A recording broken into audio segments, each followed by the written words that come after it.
There was just a loud explosion. Somebody came with a bike. Eyewitness Kamil Usman describes a suicide bomber who blew himself up this week, killing 2 people and wounding 14 outside a mosque in the northeastern Nigerian city of Gombe. This was the latest in a string of violent attacks blamed on the Islamist militant group Boko Haram. Although there was no claim of responsibility, the growing insecurity linked to the group has many worried. What they have done with respect to the slaughter recently is a crime against humanity. While visiting Bulgaria Thursday, U.S. Secretary of State John Kerry referred to the group as one of the most evil terrorist entities on the planet. Boko Haram continues to present a serious threat, not just to Nigeria and the region, but to all of our values and to all of our sense of responsibility regarding terrorism. Nigerian government spokesman Mike Omeri said his country urgently needs more concrete support from abroad to fight the militants. The United States, France, UK and so forth, and China offered to support.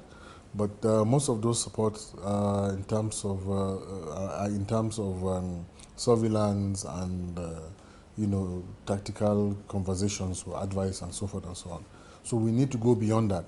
Whitney Schneiderman is a non-resident fellow at the Brookings Institution. At the end of last year, Nigeria said to the U.S., look, we really don't want your training. Nigeria wanted some of our helicopters. The U.S. said, we've got concerns about your human rights issues with your military.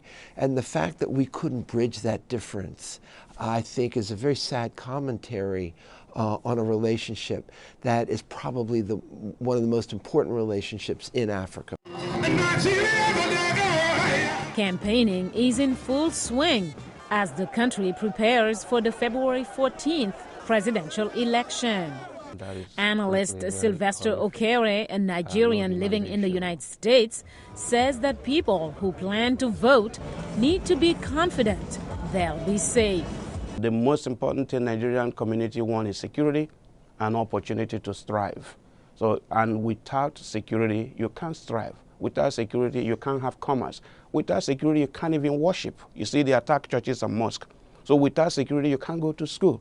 Satellite images released by Amnesty International this week show the devastation caused by Boko Haram in and around the town of Biya and illustrates how little security exists in certain parts of Nigeria less than a month away from the election.